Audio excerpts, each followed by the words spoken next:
তাড়াতাড়ি একটা লণ্ঠন তুলে ধরে জমির দিকে দৃষ্টিপাত করে বিপুল বিস্ময়ে বলে উঠলেন, এ আবার কি? মানিক অবাক হয়ে নিচের দিকে তাকিয়ে দেখলে তার পাশের জমির ওপরে অনেকখানি রক্ত পড়ে রয়েছে। খালি রক্ত নয়, সেই সঙ্গে রয়েছে একখানা বড় ছোরা বা ছোট তরবারির মতো অস্ত্র। এবং মানুষ নকশার গোপন সংকেত অনুসরণ করে অবশেষে জয়ন্তকে ছাড়াই মানিক এবং তাদের সঙ্গীরা পৌঁছে গেল সেই বহু প্রতীক্ষিত স্থানে। চারদিকে ঘন জঙ্গল, নিস্তব্ধতার মধ্যে যেন লুকিয়ে আছে অজানা কোনো আতঙ্ক। নকশায় চিহ্নিত প্রাচীন মন্দিরটি সত্যিই সেখানে দাঁড়িয়ে আছে, সময়ের আঘাতে জীর্ণ, কিন্তু এখনও রহস্যে মোড়া। পদ্মরাগ বুদ্ধের সন্ধান কি তবে শেষ পর্যন্ত মিলতে চলেছে? কিন্তু মন্দিরের প্রাঙ্গণে পা রাখতেই ঘটল এক অদ্ভুত ঘটনা, এমন কিছু যা মুহূর্তের মধ্যে বদলে দিল সমস্ত পরিস্থিতি। অন্ধকারের আড়ালে কে বা কারা নজর রাখছিল তাদের উপর? কেন হঠাৎ করে শুরু হলো অশুভ সংকেতের আবির্ভাব? চলুন শুরু করা যাক পদ্মরাগ বুদ্ধ রহস্যের চতুর্থ পর্ব। কতক্ষণ পরে তার জ্ঞান ফিরে এলো মানিক তা জানে না, কিন্তু চোখ মেলে দেখলে সুন্দরবাবু ও অমলবাবু দুশ্চিন্তাগ্রস্ত মুখে তার দেহের দুই পাশে বসে আছেন, এবং হাতে সিং বসে আছে তার মাথাটা নিজের কোলের উপর টেনে নিয়ে। প্রথমটা কিছুই মনে পড়ল না, কিন্তু সে উঠে বসবার চেষ্টা করতেই অমলবাবু বলে উঠলেন, না না, তুমি আরও খানিক্ষণ শুয়ে থাকো। সুন্দরবাবু বললেন, হুম, বিপদে পড়লুম আমরা, লড়াই করলুম আমরা, শত্রুদের তাড়ালুম আমরা, কিন্তু কিন্তু তুমি খামোখা অজ্ঞান হয়ে গেলে কেন বাপু? তখন মানিকের সব স্মরণ হলো, এবং তার কণ্ঠদেশ যে বেদনায় টনটন করছে এটাও অনুভব করতে পারলে। সে বললে, সুন্দরবাবু, পিছন থেকে হঠাৎ আক্রমণ করে কে আমার গলা টিপে ধরেছিল। আপনারা কি এখানে কারোকে দেখতে পাননি? হুম, তুমি বোধহয় ঘুমিয়ে পড়েছিলে, স্বপ্ন দেখে ভয়ে অজ্ঞান হয়ে গিয়েছিলে। এখানে এসে আমরা একটা টিকটিকির ল্যাজ পর্যন্ত দেখতে পাইনি। পেয়েছে কি অমলবাবু? মানিক বললে, আমার গলায় ভয়ানক ব্যথা। সুন্দরবাবু, এটাও কি স্বপ্ন দেখার ফল? কই দেখি। তাই তো হে মানিক, তোমার গলার উপরে যে অনেকগুলি আঙুলের লাল লাল দাগ রয়েছে। কে তোমার গলা টিপে ধরেছিল? কেন ধরেছিল? সে বেটা গেল কোথায়? অমলবাবু বললেন, ব্যাপার তো কিছুই বুঝতে পারছি না। তোমাকে আক্রমণ করারও মানে হয় না, আমাদেরও আক্রমণ করার মানে হয় না। আপনাদের কে আক্রমণ করেছিল? অনেকগুলো লোক আক্রমণ করেছিল বললে ঠিক হয় না, কারণ তারা আমাদের কাছে আসেনি। তুমি তো এগিয়ে গেলে, আমি সুন্দরবাবুর সঙ্গে কথা কইতে কইতে আসছিলুম। হঠাৎ দূরে বনের ভিতর থেকে 4-5 জন লোক বেরিয়ে আমাদের দিকে ছুটে আসতে লাগলো। আমরা বন্দুক ছুটতেই তারা আবার অদৃশ্য হলো। মিনিট খানেক পরে পথের আরেক দিকে আবার 4-5 জন লোকের আবির্ভাব। আবার আমাদের বন্দুক ছোড়া, আবার তাদেরও অন্তর্ধান। সুন্দরবাবু বললেন, আমার মনে হলো তারা আমাদের আক্রমণ করতে চায় না, কেবল আমাদের ভয় দেখাতে চায়। মানিক ধর্মরিয়ে উঠে বসে তাড়াতাড়ি জামার বোতাম খুলে ভিতর দিকে হাত চালিয়ে দিয়ে কি যেন অনুভব করলে। তারপর আশ্বস্তভাবে বললে, না, ঠিক আছে। সুন্দরবাবু বিস্মিত কণ্ঠে শুধলেন, কি ঠিক আছে মানিক? সেই চাবিটা, আমার জামার ভিতর দিককার পকেটে সেই চাবিটা রেখে পকেটের মুখটা সেলাই করে দিয়েছি। শত্রুরা কোনো গতিকে সন্দেহ করেছে চাবিটা আমার কাছেই আছে।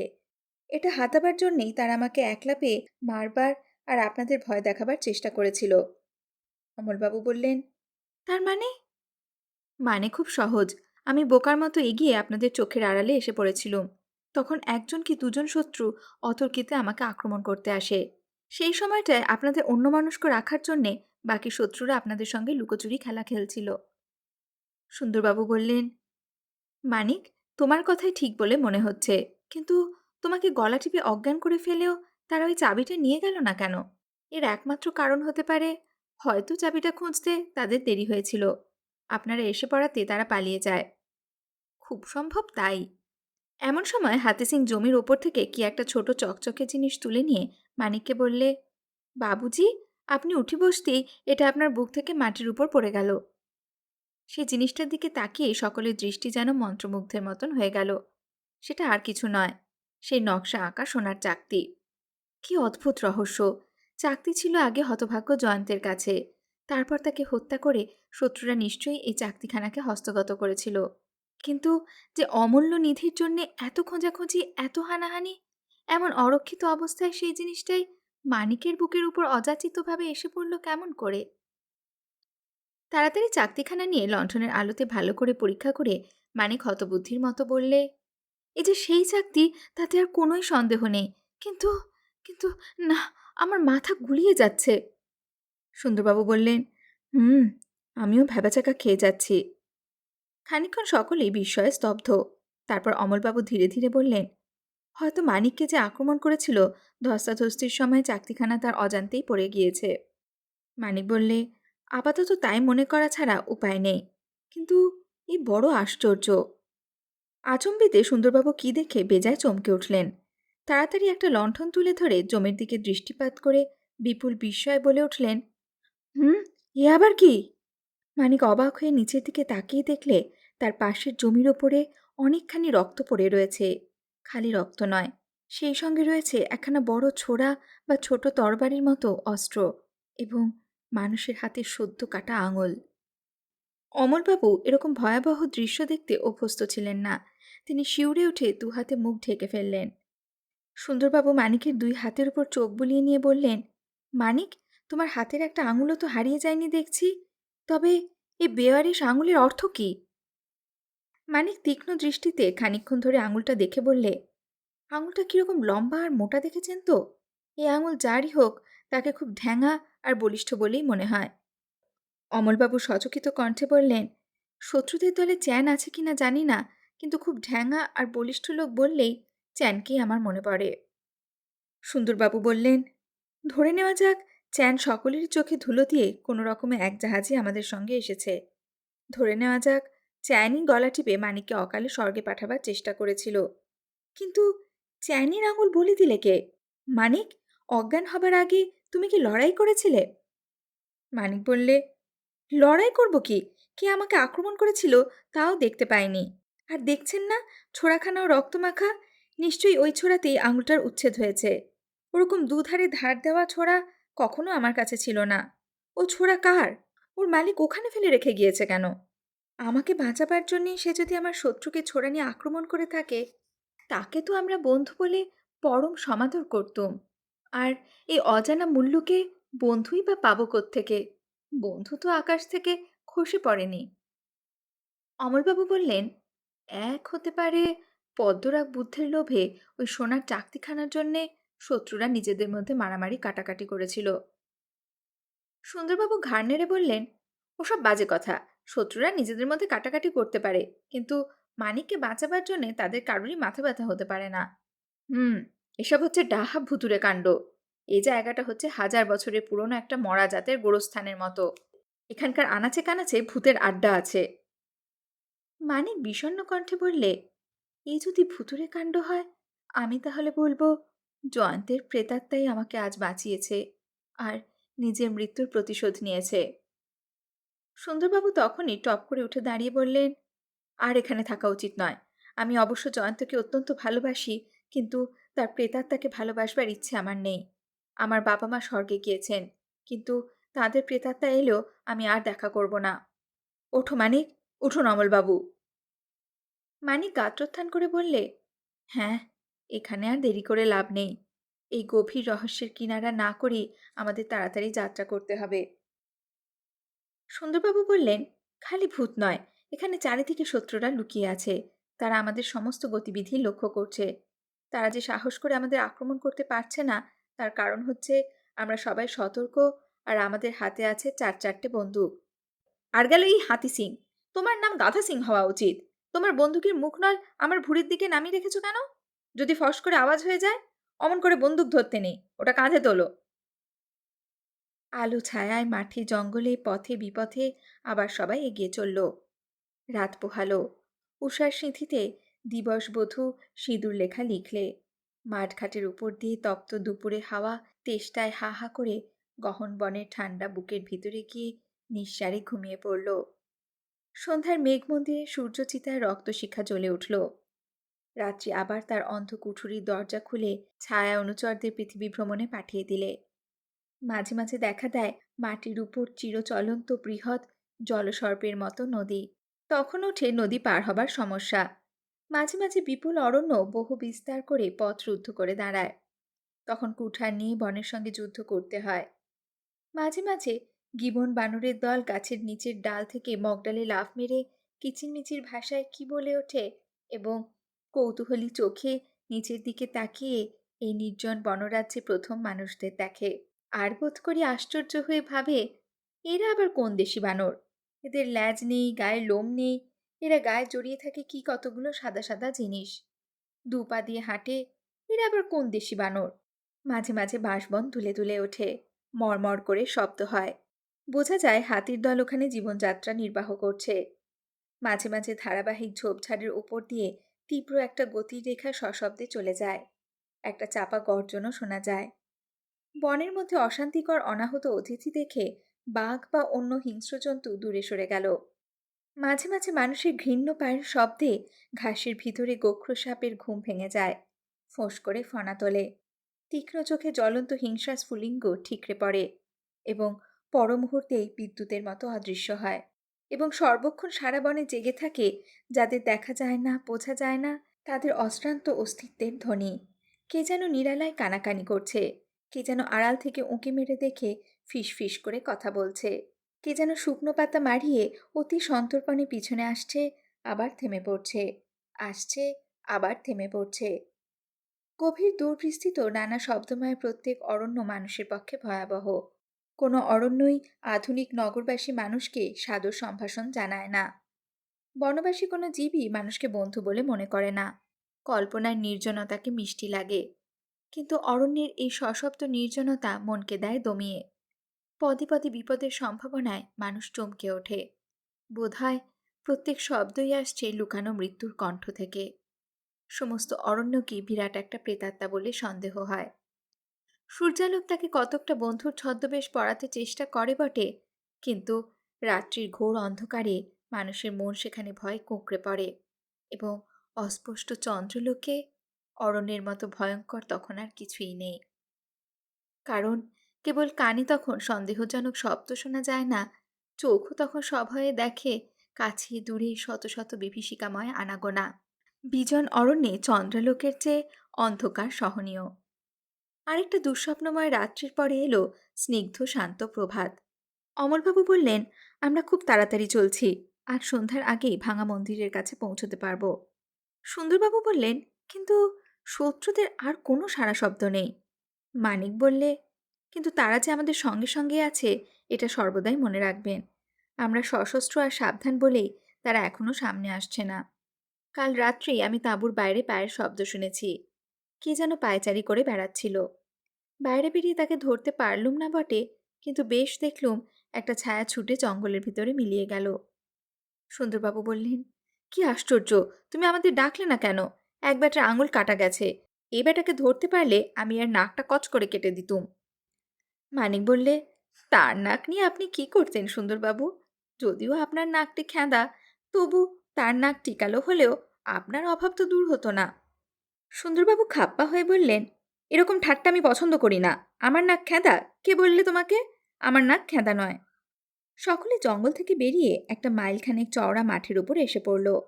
কেবল মাঠ নয়, মাঠের এক পাশ দিয়ে ঝিরঝির করে বয়ে যাচ্ছে একটি ছোট্ট নদী, এবং তার তীরে তীরে চড়ে বেড়াচ্ছে এক ঝাঁক পাখি। সুন্দরবাবু খুশি গলায় বলে উঠলেন, বনমুরগি! এসো মানিক, দেখা যাক ভগবান আজ আমাদের বনমুরগির মাংস খাওয়াতে পারেন কিনা। মানিক মাথা নেড়ে বললে, না সুন্দরবাবু, জয়ন্ত মুরগির মাংস খেতে ভালোবাসত। সে যখন নেই, আমার মুখে ও মাংস আজ রুচবে না। এদিকে মানুষের সাড়া পেয়ে মুরগিগুলো তখনই উড়ে পালালো। সুন্দরবাবু হতাশভাবে সেই উড়ন্ত জ্যান্ত খাবারগুলোর দিকে তাকিয়ে ফোঁস করে একটা নিঃশ্বাস ফেললেন। মানিক বললে, দেখুন সুন্দরবাবু, আমার মাথায় একটা বুদ্ধি এসেছে। হুম, সুবুদ্ধি না কুবুদ্ধি? আমাদের পক্ষে সুবুদ্ধি। ইচ্ছা করলে এখনই আমরা দেখতে পারি শত্রুরা আমাদের পিছু পিছু আসছে কিনা। সঙ্গে সঙ্গে তাদের কিঞ্চিত শিক্ষাও দিতে পারি। কি করে শুনি? এই মাঠটা দেখছেন তো, এর মধ্যে গাছপালা কিছুই নেই। এপারে গভীর বন, ওপারেও গভীর বন। আমরা এখনই ওপারের বনে গিয়ে ঢুকব। তারপর না গিয়ে ঝোপের আড়ালে বন্দুক বাগিয়ে খানিকক্ষণ চুপ করে বসে থাকব। সুন্দরবাবু বললেন, খাসা মতলব এঁটেছো ভায়া। শত্রুরা যদি আমাদের পিছনে লেগে থাকে তাহলে তাদেরও এই মাঠ পার হতে হবে। এখানে লুকোবার জায়গা নেই। তারা এলেই আমরা দেখতে পাবো। তারপরে আমাদের বন্দুকগুলো গুড়ুম রবে গর্জন করে উঠবে। কেমন, তাই নয় কি? ঠিক তাই। কিন্তু আমরা তাদের পা লক্ষ্য করে গুলি করব, নইলে নরহত্যার দায় পড়তে হবে। ওসব শত্রুকে হত্যা করলেও পাপ নেই। ওরা তো আমাদের খুন করতেই চায়। আমরাও আত্মরক্ষা করব না কেন? চলো, এখন তোমার কথা মতোই কাজ করা যাক। সকলে ওপারের বন লক্ষ্য করে দ্রুতপদে অগ্রসর হলো। মাঠ শেষ হয়ে গেল। মানিক বললে, এখানে বেশিরভাগই বাঁশবন। গোটা কয়েক বট গাছও আছে। এদিকে বেদবন, নিচে সব জায়গা জুড়ে রয়েছে আগাছার জঙ্গল। এর মধ্যে লুকিয়ে থাকলে কেউ আমাদের দেখতে পাবে না। আসুন, গা ঢাকা দেওয়া যাক। একটু পরেই হয়তো চ্যান আর ইনের খবর পাওয়া যাবে। সকলে একে একে ঝোপের ভিতর অদৃশ্য হলো। সবুজ মাঠ ধু ধু করছে। ওদিককার বনরেখার উপর থেকে এই অভিনব নাট্যলীলার দর্শক রূপে সূর্যদেব রাঙা মুখে তাকিয়ে রইলেন। তার সোনা হাসি ওপাশের নদীর লহরে লহরে নেচে নেচে খেলতে লাগলো। গানের পাখিরাও নীরব হয়েছিল না। মানিকের অনুমানও ব্যর্থ হয়নি।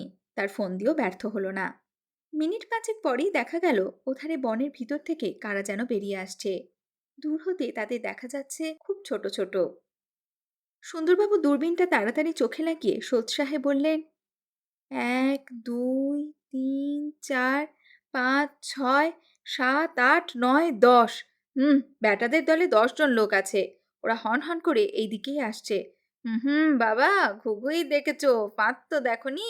চলে আয়, চলে আয়, চুই চুই চুই চুই চুই। ওরে বাপরে, ওটা আবার কে রে? কি লম্বা, কি জোয়ান, যেন ঘটোৎকচের বাচ্চা। ওর পাশে পাশে আসছে এক বেটা গুড়গুড়ে, বেটেরাম সর্দার। পায়ে হেঁটে চলছে না ফুটবলের মতো মাটির উপর দিয়ে গড়িয়ে গড়িয়ে আসছে? কই দেখি দেখি, বলে সাগ্রহে অমলবাবু দূরবীনটা সুন্দরবাবুর হাত থেকে প্রায় একরকম জোর করেই কেড়ে নিলেন এবং নিজের চোখে লাগিয়ে বলে উঠলেন, ওই তো চ্যান, ওই তো ইন। সাতঘাটের জল ঘেঁটে এতদিন পরে স্বচক্ষে আবার প্রভুদের দেখা পেলুম। ওরে ও পাপিষ্ঠ, ওরে ও পিশাচ! সুরেনবাবু আর জয়ন্তবাবু তোদের হাতেই প্রাণ দিয়েছেন। তোরা গোপীনাথকে খুন করেছিস, আমাকেও বধ করতে এসেছিলি। হ্যাঁ, চ্যানের বাঁ হাতে যে ব্যান্ডেজ বাঁধা। তাহলে পরশু রাতে মানিকবাবুকে ওরা মারতে এসেছিল। হাতি সিং, বন্দুক ছোড়ো, বন্দুক ছোড়ো, হতভাগাদের পাগলা কুকুরের মতো মেরে ফেলো। প্রভুর হুকুম পালন করবার জন্যে হাতি সিং তখনই বন্দুক তুললে। কিন্তু মানিক তাড়াতাড়ি বাধা দিয়ে বললে, বন্দুক নামাও হাতি সিং, আমি যখন বলবো তখন ছুটবে। অমলবাবু, আপনি বড়ই উত্তেজিত হয়েছেন, শান্ত হন, ওদের আরও কাছে আসতে দিন। অমলবাবু চেঁচিয়ে বললেন, উত্তেজিত হব না? বলো কি, যমদূতদের দেখলে কি শান্ত হয়ে থাকা যায়? সুন্দরবাবু প্রমাদ গুণে বললেন, আহ, অমলবাবু সব পণ্ড করবেন দেখছি। অত চেঁচালে ওরা কি আর কাছে আসবে? তখন অমলবাবু লজ্জিত হয়ে বললেন, মাপ করুন, আর আমি কথা কইব না। ততক্ষণে মাঠের লোকগুলো অনেকটা এগিয়ে এসেছে। তাদের চেহারাও মোটামুটি দেখা যাচ্ছিল। তারা সবাই হয় বর্মী, নয় শ্যামদেশের লোক, এবং তাদের ভিতরে সর্বাগ্রে দৃষ্টি আকর্ষণ করে চ্যানের দীর্ঘ ও বলিষ্ঠ দেহ, এবং তাকে দেখেই বেশ বোঝা যায় যে কাটা আঙুলের যন্ত্রণায় তার অবস্থা বিলক্ষণ কাহিল। মানিক বললে, আসুন, এইবার বন্দুক নিয়ে আমরা প্রস্তুত থাকি। পায়ের দিকে গুলি করে ওদের অকর্মণ্য করতে পারলেই আমাদের উদ্দেশ্য সিদ্ধ হবে। নরহত্যায় দরকার নেই। কি বলেন সুন্দরবাবু? বেশ, তাই সই। এইবারে শত্রুরা বন্দুকের নাগালের ভিতরে এসে পড়ল। সুন্দরবাবু বললেন, ওরা যে কেন এতক্ষণ দল বেঁধে আমাদের আক্রমণ করেনি, এইবারে তা বেশ বোঝা যাচ্ছে। ওদের কাছে আছে মোটে একটা বন্দুক। মানিক বললে, এইবারে আমাদের 4টে বন্দুক গর্জন করতে পারে। ওদের আর এগুতে দেওয়া উচিত নয়। সুন্দরবাবু বললেন, 1, 2, 3। একসঙ্গে 4টে বন্দুক অগ্নি উদ্গার করলে। সঙ্গে সঙ্গে মাঠের উপরে সর্বপ্রথমে ধরাশায়ী হল ইনের পাটকুল দেহ। বাকি সকলে মহাভয়ে আর্তনাদ করে যেদিক থেকে আসছিল আবার সেই দিকে দৌড়তে আরম্ভ করলে। এদিক থেকে দ্বিতীয়বার গুলিবৃষ্টি করা হলো। এবারে লোকগুলো ছত্রভঙ্গ হয়ে পাগলের মতো মাঠের নানা দিকে ছুটতে লাগলো। আরেকজন আহত হয়ে মাঠের উপরে আছাড় খেয়েও আবার কোনো রকমে উঠে ভোঁ দৌড় মারলে। কিন্তু দৌড়তে পারছিল না কেবল ইন। সে ল্যাংচাতে ল্যাংচাতে আর ভয় চেঁচাতে চেঁচাতে কোনো রকমে একটু একটু করে এগিয়ে যাচ্ছিল। তার দুর্দশা দেখে চ্যান আবার ফিরে এলো এবং এক হাতে ইনের দেহকে সে ঠিক শিশুর দেহের মতোই নিজের কাঁধের উপরে তুলে নিয়ে আবার দৌড়তে আরম্ভ করলে। অমলবাবু চ্যানকে টিপ করে বন্দুক ছুড়লেন, কিন্তু গুলি তার গায়ে লাগলো না। আর দু একবার গুলি বৃষ্টির পর মানিক বললে, যথেষ্ট হয়েছে, আর টোটা নষ্ট করে লাভ নেই। ওরা নানা দিকে দৌড় মেরেছে, আবার বনবাদার ভেঙে একসঙ্গে মিলতে ওদের অনেকক্ষণ লাগবে। তারপরেও আজ ওরা আমাদের পিছু নিতে সাহস করবে বলে মনে হয় না। সুন্দরবাবু মানিকের পিঠ চাপড়ে বললেন, হ্যাঁ, ব্যাটারা যত বড় গুলিখড়ি হোক, আবার গুলি খাবার জন্যে ওরা শীঘ্র ব্যস্ত হবে বলে মনে হচ্ছে না। জয় মানিকের বুদ্ধির জয়। পথ চলতে চলতে মানিক জিজ্ঞাসা করলে, আচ্ছা অমলবাবু, এই পদ্মরাগ বুদ্ধির কোনো ইতিহাস জানেন? অমলবাবু বললেন, ঠিক পদ্মরাগ বুদ্ধির ইতিহাস জানি না বটে, তবে ওঙ্কারধামের ইতিহাসে এরই মতো এক মরকত বুদ্ধের কথা শোনা যায়। ওঙ্কারধাম সাম্রাজ্যের রাজধানী যশোধরপুরে এই মরকত বুদ্ধের প্রতিষ্ঠা হয়েছিল। মরকত বুদ্ধ নিয়ে তর্ক চলছে। কেউ বলেন এখন এই মূর্তি জাপানে আছে, কেউ বলেন ফর্মোজা দ্বীপে আছে, কেউ বলেন জাভায় আছে। ওঙ্কারধামের পতন হয় শ্যামদেশের দ্বারা। ওদেশের লোক বলে তাদের রাজধানী ব্যাংকক শহরের মন্দিরে যে সবুজাভ পাথরে গড়া বুদ্ধ মূর্তি আছে, সেইটিই হচ্ছে প্রবাদ প্রসিদ্ধ মরকত বুদ্ধ। কেবল মরকত বুদ্ধ নয়, ওঙ্কারধামে নাকি একটি স্বর্ণময় বিরাট শিবলিঙ্গ ছিল। ওঙ্কারধামের বাসিন্দারা থেইস নামে একটি জাতিকে অত্যন্ত ঘৃণা করত। এই থেইসরা বাস করত বর্তমান শ্যামদেশে। এখনও যারা ওখানে বাস করে তারা ওই থেইসদেরই বংশধর। বারংবার পরাজয়ের পর থেইসরা অবশেষে বিশেষ আয়োজন করে ওঙ্কারধামকে হঠাৎ আক্রমণ করে। একটা বড় যুদ্ধে তারা জয়ী হয়। জনৈক ভগ্নদূত সেই খবর নিয়ে ফিরে এলো। ওঙ্কারধামের সেনাপতি বললেন, তোমার খবর মিথ্যা হলে তোমার প্রাণদণ্ড হবে, আর তোমার খবর সত্য হলেও তোমার প্রাণদণ্ড হবে। কারণ সবাই যখন বীরের মতো যুদ্ধক্ষেত্রে প্রাণ দিয়েছে, তখন তুমি কাপুরুষের মতো পালিয়ে এসেছ। ভগ্নদূতের প্রাণদণ্ড হলো, কিন্তু ওঙ্কারধাম রক্ষা পেল না। পুরোহিতেরা নগর রক্ষা অসম্ভব দেখে মরকত বুদ্ধ, স্বর্ণ শিবলিঙ্গ, অন্য অন্য মূল্যবান বিগ্রহ আর রাশি রাশি হিরে মণি মুক্তা তখনই সরিয়ে ফেলে গুপ্তস্থানে লুকিয়ে রাখলেন। অনেকেরই দৃঢ় বিশ্বাস বিজয়ী থেইসরা সেসব গুপ্তধন খুঁজে পায়নি। ওঙ্কারধামের ধ্বংসাবশেষের মধ্যে আজও কত লোক সেই গুপ্তধন খুঁজে বেড়ায়, কিন্তু আজও কেউ তার ঠিকানা আবিষ্কার করতে পারেনি। আমাদের এই পদ্মরাগ বুদ্ধ সেই গুপ্তধনেরই অংশবিশেষ কিনা কে তা বলতে পারে। বৈকাল অতীত হয়ে গেছে। সূর্যালোক তখন অরণ্যের মাথার উপর গিয়ে উঠেছে। দিনের আলোয় চতুর্দিক সমুজ্জ্বল বটে, কিন্তু এমন নির্জন ও নিস্তব্ধ যে রাত্রির স্তব্ধতার সঙ্গে তুলনা করা চলে। আরও মাইলখানিক পথ পেরিয়ে অমলবাবু উচ্ছ্বসিত কণ্ঠে বলে উঠলেন, ওই সে সপ্ততাল গাছ। সুন্দরবাবু বললেন, সপ্ততাল গাছ আবার কি?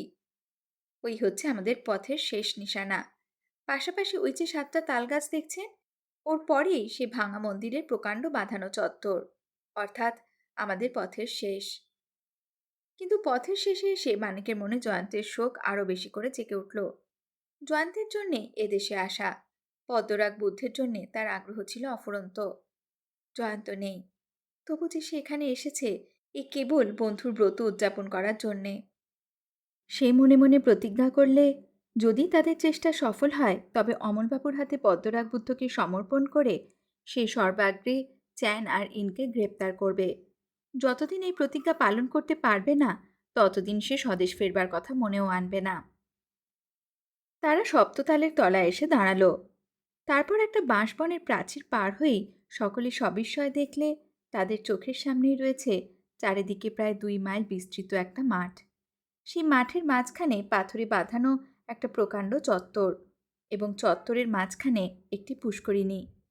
পুষ্করিণীর এক কোণ দিয়ে যে রাস্তাটি পশ্চিম মুখে চলে গিয়েছে, তারই প্রান্তে দেখা যাচ্ছে মস্ত একটি পাথরের মন্দিরের কতক অংশ। মন্দিরের বাকি অংশ গাছপালার ভিতরে ঢাকা পড়েছে। সকলে যখন পুকুর পাড়ে গিয়ে দাঁড়ালো, সুন্দরবাবু বললেন, এইবার পদ্মরাগ বুদ্ধের সঙ্গে দেখা করতে হবে। বার করো তো মানিক, তোমার সেই সোনার চাকতিখানা। মানিক পকেট থেকে চাকতি বার করে সুন্দরবাবুর হাতে দিয়ে বললে, আপনি তাহলে নকশার পাঠোদ্ধার করে আমাদের বাহবা লাভ করুন। সুন্দরবাবু অবহেলা ভরে বললেন, পুলিশে চাকরি নিয়ে ঢের ঢের হেঁয়ালি জলের মতো পড়ে ফেলেছি, তো সামান্য নকশা মাত্র। নকশায় এই রয়েছে পুকুরটা। চারিদিকে এই তো 4টে ঘাটের সিঁড়ি। কিন্তু নকশার পুকুরের পশ্চিম কোণে এই যে 3 কোণা চিহ্নিত জায়গাটা রয়েছে, আসল পুকুরের পশ্চিম কোণে তেমন ধারা কিছুই তো দেখছি না। মানিক হাসতে হাসতে বললে, ও কি সুন্দরবাবু, এর মধ্যেই মাথা চুলকোচ্ছেন কেন?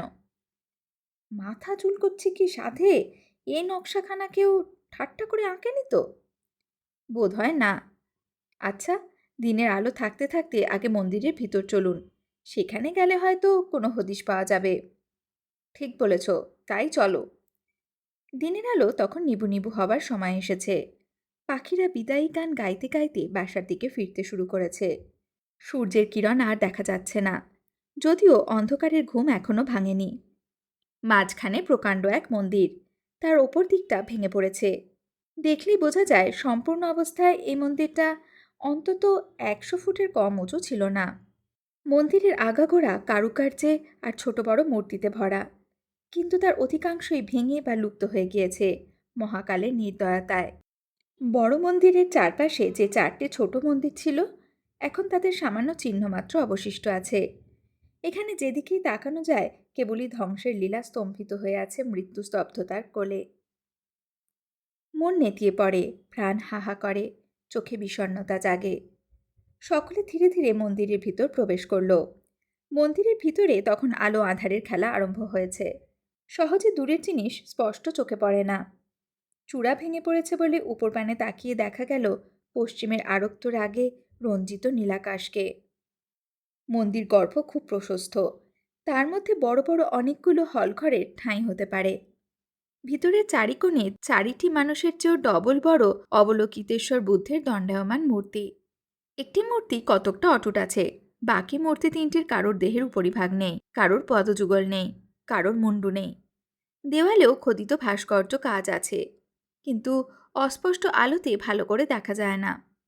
মন্দিরের পশ্চিম দেওয়ালের সামনে প্রকাণ্ড একটি মূর্তিশূন্য বেদি রয়েছে কালো পাথরে গড়া।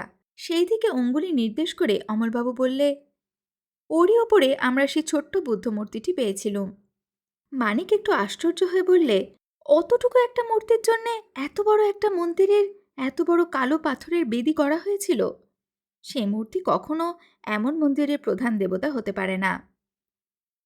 অমলবাবু বললেন, আমারও সেই সন্দেহ হয়, বিশেষ মন্দিরের অপ্রধান মূর্তিগুলি যখন এমন প্রকাণ্ড। আমার বিশ্বাস বেদির উপর থেকে প্রধান মূর্তিটিকে হয়তো কোনো কারণে সরিয়ে ফেলা হয়েছিল। পরে পূজার বেদিতে দেবতার অভাব কতকটা দূর করবার জন্যে কোনো ভক্ত এই মূর্তিটিকে স্থাপন করেছিল। খুব সম্ভব তাই। সুন্দরবাবু এতক্ষণ নির্বাক ও হতভম্বের মতো নকশার সঙ্গে বেদিটি মিলিয়ে দেখবার চেষ্টা করছিলেন। অমলবাবু তার অবস্থা দেখে হেসে বললেন, কি সুন্দরবাবু, নকশা দেখে কিছুই বুঝতে পারছেন না তো? আমিও পারিনি। সুন্দরবাবু বললেন, হুম, এ হচ্ছে একখানা বাজে নকশা, কোনো ধাপ্পাবাজের আঁকা। আমরা সবাই হচ্ছি মহা হাদা গঙ্গারাম। এক টুকরো হিজিবিজি দেখে জমালয়ের রাস্তায় ছুটে এসেছি। পদ্মরাগ বুদ্ধ, সোনার পাথর বাটি, যা নয় তাই। মানিক চাকতিখানা সুন্দরবাবুর হাত থেকে নিয়ে খুব মনোযোগ দিয়ে দেখতে লাগলো। মন্দির গর্ভের অন্ধকার তখন আলোকের শেষ আভাটুকুও নিভিয়ে দেবার চেষ্টা করছিল। সেই মহানির্জনতার স্বদেশে সেই মান্ধাতার আমলের মন্দিরের প্রাচীন স্তব্ধতা যেন ঘনায়মান ও হিংস্র অন্ধকারের মূর্তি ধরে সকলের প্রাণ মনের উপরে চেপে বসতে চাইছিল। উপর থেকে হঠাৎ ছটপট ছটপট শব্দ হলো। নিরবিচ্ছিন্ন নীরবতার মাঝখানে সেই শব্দগুলোকে শোনালো যেন বন্দুকের আওয়াজের মতো। চমকে এবং দোদুল ভুঁড়ি নাচিয়ে লাফিয়ে ওঠে সুন্দরবাবু সভয় ঊর্ধ্বমুখে দেখলেন। ভাঙা মন্দিরে ফাঁকে তখনও উজ্জ্বল আকাশপটে কালো কালো চলন্ত দাগ কেটে কি কতকগুলো উড়ে গেল। অমলবাবু বললেন, বাদুর। সুন্দরবাবু বললেন, না, অন্ধকারের কালো বাচ্চা। মানিক নিজের মনেই বললে, নকশার বেদির গায়ে সিঁড়ি আঁকা রয়েছে, কিন্তু এখানে কোথায় সিঁড়ি? সুন্দরবাবু বললেন, প্রতিধ্বনিও বলবে কোথায় সিঁড়ি, ও সিঁড়ি ফিরে কিছুই পাওয়া যাবে না। আমাদের কাদা ঘেটে মরাই সার হলো। জয়ন্ত বেচারা বেঘরে প্রাণ দিলে। এখান থেকে পালাই, চলো মানিক। পালাবো কেন? এই জায়গাটা ভালো নয়, আমার বুক ছ্যাঁতছ্যাঁত করছে। আমার বুক অকারণে ছ্যাঁতছ্যাঁত করে না, এটা নিশ্চয়ই হানা মন্দির। মানিক হেসে উঠল। তার হাস্যধ্বনি মন্দিরের অন্ধকার ভরা কোণে কোণে প্রতিধ্বনি তুললে, শোনালো ঠিক অন্ধকারের হাসির মতো। সুন্দরবাবু অস্বস্তিপূর্ণ কণ্ঠে বললেন, তুমি হেসো না মানিক, এমন অস্বাভাবিক স্তব্ধতা তুমি কখনো অনুভব করেছো? 1 মাইল দূরে একটা আলপিন পড়লেও শোনা যায় যেন। এই স্তব্ধতা যেন নিরেট, হাত দিয়ে ছোঁয়া যায়। এই স্তব্ধতা যেন ওজনে ভারী, বুকে জাঁতা কলের মতো চেয়ে বসে। এই যেন স্তব্ধতার মহাসাগর। আমাদের কথাগুলো যেন মুখ থেকে বেরিয়ে এই স্তব্ধতার অতলে তলিয়ে যাচ্ছে। মানিক কোনো কথায় কান না পেতে মন্দিরের বেদির উপর হাত বুলোতে লাগলো। তারপর ফিরে বললে, অমলবাবু, এই বেদির গায়ে কখনো যে কোনো সিঁড়ি ছিল তার চিহ্নটুকুও দেখছি না, অথচ নকশায় সিঁড়ি আঁকা রয়েছে। এর মানে কি? আমার বোধ হয় এই নকশাখানা অন্য কোনো জায়গার। অসম্ভব, নকশার সঙ্গে এখানকার বাকি সমস্তই হুবহু মিলে যাচ্ছে। এই সিঁড়ির হয়তো কোনো গুপ্ত অর্থ আছে। থাকতে পারে, কিন্তু আমরা কেউ তা জানি না। সুতরাং আমাদের পক্ষে ও গুপ্ত অর্থ থাকা না থাকা দুইই সমান। হঠাৎ সুন্দরবাবু আঁতকে বলে উঠলেন, মানিক, মানিক, কে যেন এখানে চাপা হাসি হাসছে। মানিক বললে, কই? হাসি আবার থেমে গেল। ও আপনার মনের ভুল, আমি কোনো হাসি শুনিনি। অমলবাবু, আপনিও শোনেননি? না, কে আবার হাসবে? এখানে আমরা 3জন ছাড়া আর কেউ নেই। হুম, শুনিনি বললেই হলো। আমি স্পষ্ট শুনেছি, কে যেন লুকিয়ে লুকিয়ে হাসি চেপে রাখবার চেষ্টা করেও পারলে না। তাহলে আপনার পিছনে ওই যে বুদ্ধদেব দাঁড়িয়ে আছেন, ওকে জাগ্রত বলে মানতে হয়। আপনার ভয় দেখে উনি হেসে ফেলেছেন। সুন্দরবাবু তাড়াতাড়ি 2 পা পিছিয়ে এসে ফিরে তাকালেন। আসন্ন সন্ধ্যায় আবছায়া মেঘে প্রকাণ্ড অবলোকিতেশ্বর দাঁড়িয়ে আছেন। তার প্রস্তর চক্ষুর প্রশান্ত দৃষ্টি যেন সুন্দরবাবুর মুখের পানেই তাকিয়ে আছে, এবং তার ওষ্ঠাধর স্নিগ্ধ হাস্যে বিকশিত। সুন্দরবাবু বিস্ফারিত আড়ষ্ট চোখে দেখলেন আচম্বিতে বুদ্ধমূর্তি জ্যান্ত হয়ে টলমলিয়ে নড়ে উঠল। বাপ! বলে সুন্দরবাবু সুদীর্ঘ এক লাফ মেরে একেবারে মানিকের ঘাড়ের উপর এসে পড়লেন। অমলবাবু উত্তেজিত স্বরে বললেন, বুদ্ধদেব নড়ে উঠেছেন মানিক, আমি স্বচক্ষে দেখেছি। মানিক বিস্মিতভাবে তাকিয়ে দেখলে মূর্তি যেমন স্থির ছিল তেমনই রয়েছে। সে ভর্ৎসনার স্বরে বললে, আপনারা দুজনেই পাগল হলেন নাকি? সুন্দরবাবু ঠকঠক করে কাঁপতে কাঁপতে বললেন, পাগল এখনো হইনি মানিক, কিন্তু পাগল হতে আর বেশি বিলম্বও নেই। পাথরের মূর্তি হাসে, পাথরের মূর্তি নড়ে, এমন ব্যাপার কেউ কখনো দেখেছে? মানিক এগিয়ে বুদ্ধমূর্তির গায়ে হাত রেখে বললে, এই দেখুন, আমি মূর্তির গায়ে হাত দিয়েছি। একেবারে জড় পাথর, এর মধ্যে কোনো প্রাণ নেই। হঠাৎ সেই প্রস্তর মূর্তি একখানা জীবন্ত ও বলিষ্ঠ বাহু বাড়িয়ে সবলে মানিকের হাত চেপে ধরল। আকস্মিক আতঙ্কে আচ্ছন্ন হয়ে মানিক প্রাণপণে চেঁচিয়ে উঠল, সুন্দরবাবু, অমলবাবু!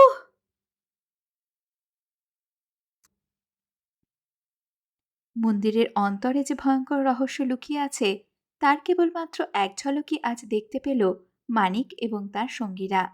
কিন্তু পদ্মরাগ বুদ্ধ কি সত্যিই তাদের নাগালের মধ্যে, নাকি শেষ মুহূর্তে আবারও অপেক্ষা করছে কোনো নতুন বিপদ, নতুন কোনো ষড়যন্ত্র? সব প্রশ্নের উত্তর মিলবে আগামী পর্বে। আর সেই পর্বই হতে চলেছে এই রোমাঞ্চকর অভিযানের শেষ পর্ব। সেখানে উন্মোচিত হবে পদ্মরাগ বুদ্ধের প্রকৃত রহস্য, প্রকাশ পাবে সমস্ত গোপন সত্য, এবং জানা যাবে কে জয়ী হবে এই বিপজ্জনক অনুসন্ধানের শেষে। তাই পরবর্তী ও শেষ পর্বটি মিস করবেন না। ভিডিওটি ভালো লাগলে লাইক, কমেন্ট এবং চ্যানেলটি সাবস্ক্রাইব করে পাশে থাকুন। আজ বিদায় নিচ্ছি, আবার দেখা হবে পদ্মরাগ বুদ্ধ রহস্যের অন্তিম পর্বে।